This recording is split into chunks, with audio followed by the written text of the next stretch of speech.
Okay, hi. So this is going to be a video on how to fill out an Advanced Healthcare Directive.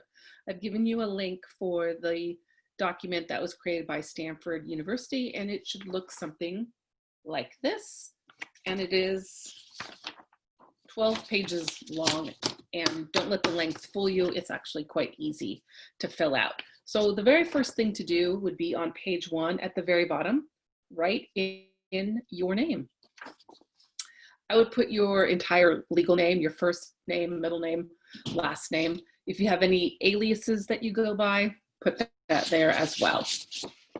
All right, so this Advanced Healthcare Directive has 3 parts. The first part is where you name your medical decision maker. Part 2 is where you set forth your healthcare or your medical decisions. And part 3 is the part that you sign. So let's fill this out without becoming extremely depressed about it, but it's a very important document and you're going to be grateful that you have it in the event you're in the middle of an emergency situation. So part 1. So who should you choose to be your medical decision maker? Well, that person has to be at least 18 years old, should know you fairly well or very well, and they need to be somebody that you can rely on and somebody that can make tough medical decisions for you. It's not going to help you out if you find yourself in a medical emergency and the person that you name, while a great person, happens to be a flake and you can't rely upon them.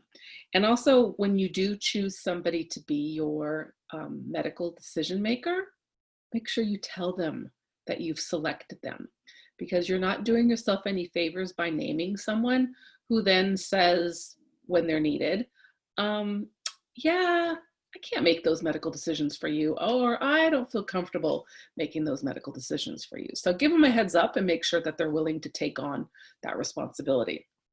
But some people just don't have reliable, trustworthy people in their life. And they say to me, well, what if I don't have somebody that can make medical decisions for me? Should I not fill out an Advanced Healthcare Directive? No, you should definitely fill it out, because part 2 of this document is your medical decision. So while you may not have a friend or a child or a spouse that can make those decisions for you, at least write down what your wishes are so that your doctors know what you want and your family knows what you want done.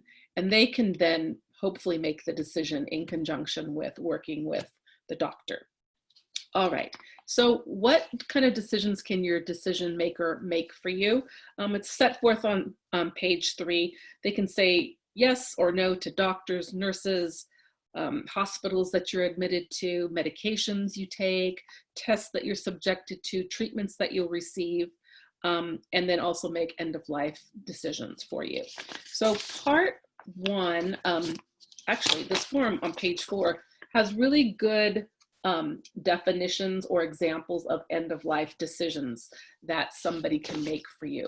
Keep in mind that while you are alive and competent, you make these decisions for yourself. This document usually only comes into play when you're mentally incapacitated and you can't make those decisions for yourself. All right, so let's go to page 5, which is your medical decision maker. So on the very top, put your decision maker's name, their home number, their work number.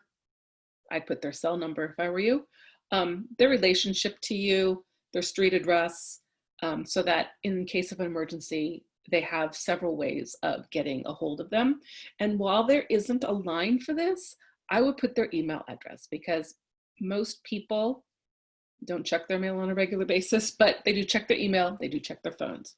All right, so if you have somebody to make a medical decision for you, it's always good to have a backup, just in case your first name person passes away, becomes incompetent themselves, or if they're out of town. So you have someone as a backup. And again, on this page right there, put that same information that we talked about for your number 1 person. All right. So the next question is, when can the decision maker start making decisions? If you check the first box, they can immediately make medical decisions for you. Between you and I, that's not usually a very common selection. And the second one is when you become incapacitated. And the doctors will be able to determine when you're incapacitated, and then they'll rely on this document to help you with your medical decisions. All right.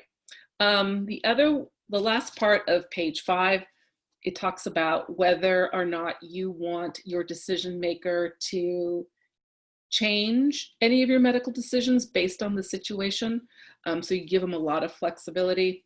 You can also give them a little bit of flexibility about making how they will make your medical decisions, or no flexibility at all. You want to be totally in control of the situation. They may not deviate from your wishes.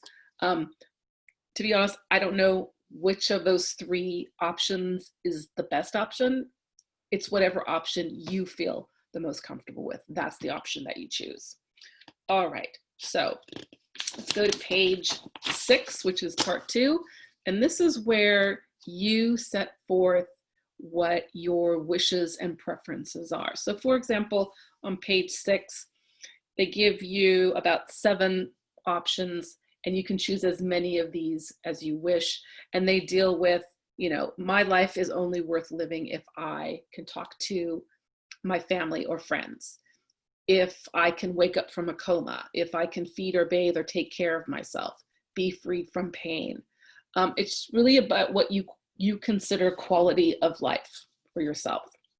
Also, if you happen to be dying, you can tell your agent whether or not you want to die at home, whether you want to be in a hospital, or you can also indicate you're not sure what you want to happen at that time. And then your agent will make the best decision for you after talking to your family and obviously the doctors.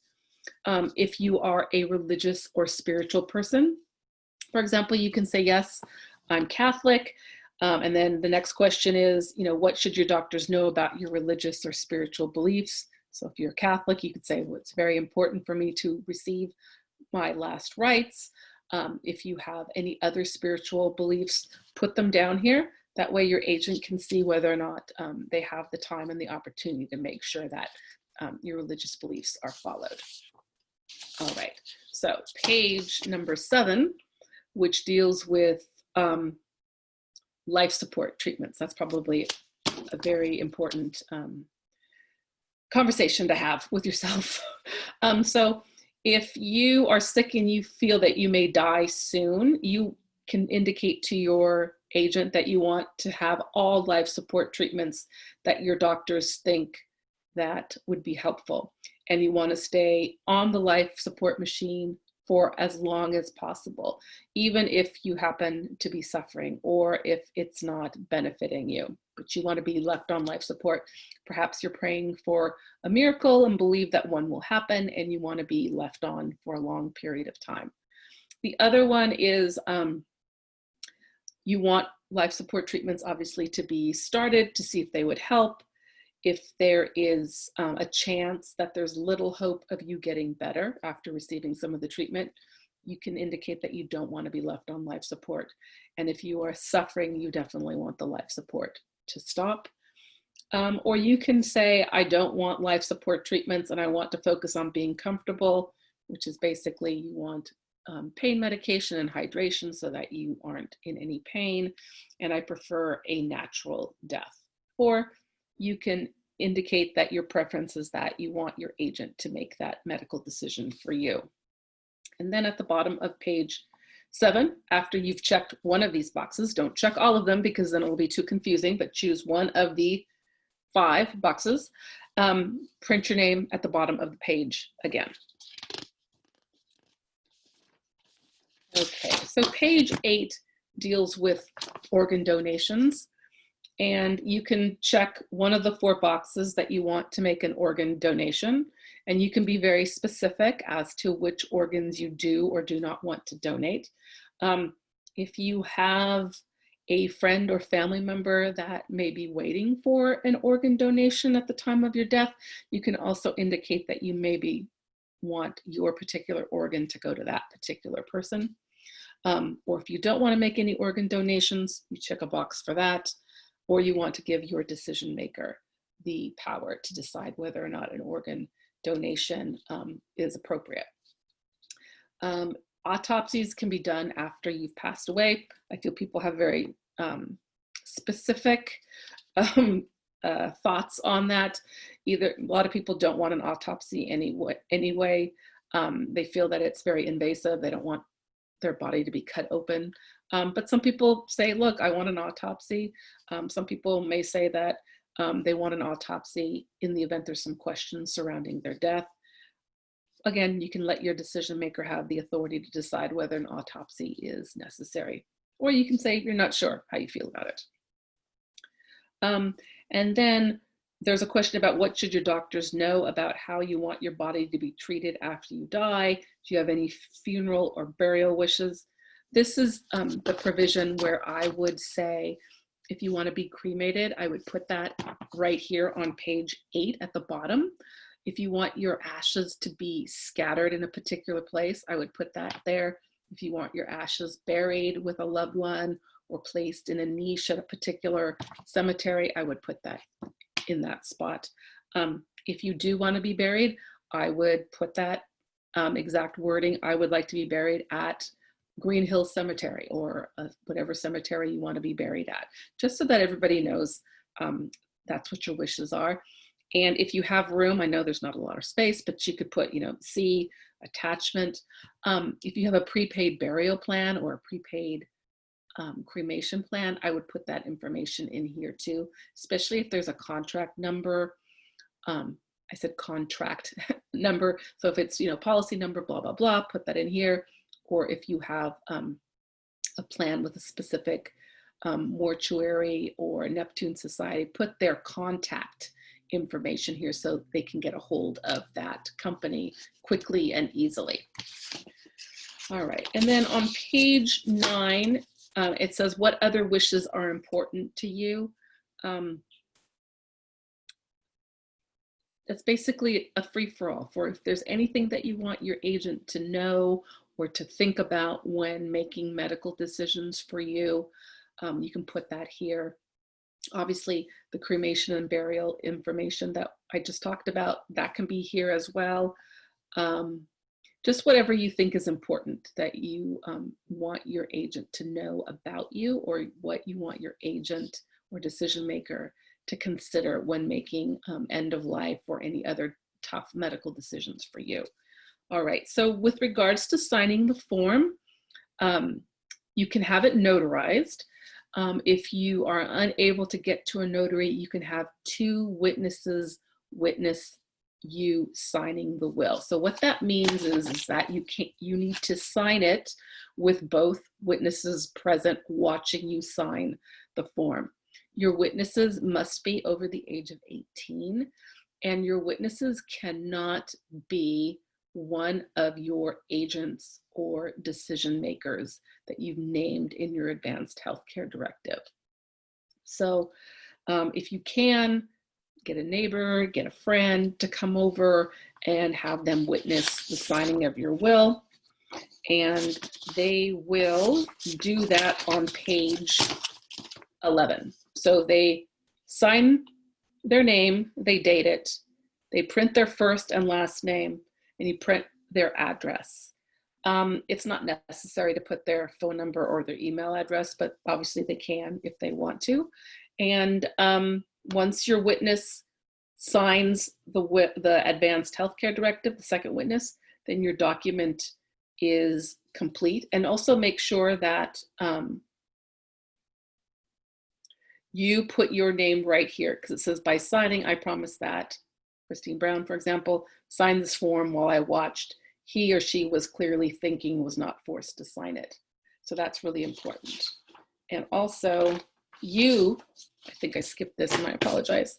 On page 9, this is where you sign your Advanced Healthcare Directive. Again, sign your name, date it, print your first and last name, and your address as well at the bottom. So it's really easy to fill out, and it'll give you peace of mind that you know that you have at least one estate planning tool in place in case something happens to you.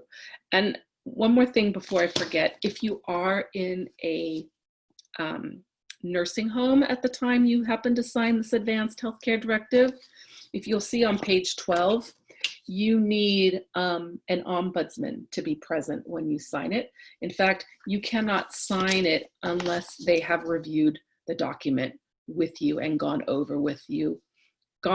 it with you to make sure that you actually know what you're signing and you're understanding it. And then if that's the case, then the ombudsman will put his or her name, their contact information to indicate that they did in fact explain this to you, and in their opinion, you understand. So I hope this was helpful. I hope you didn't find it overwhelming. Please fill out your Advanced Healthcare Directive, keep it in a safe place, give a copy to your lawyer if you have one, definitely give it to your agent, or at the very least, tell your agent where to find it. So that's it. I hope you have a great rest of your day, and thanks for watching the video. Take care. Bye-bye.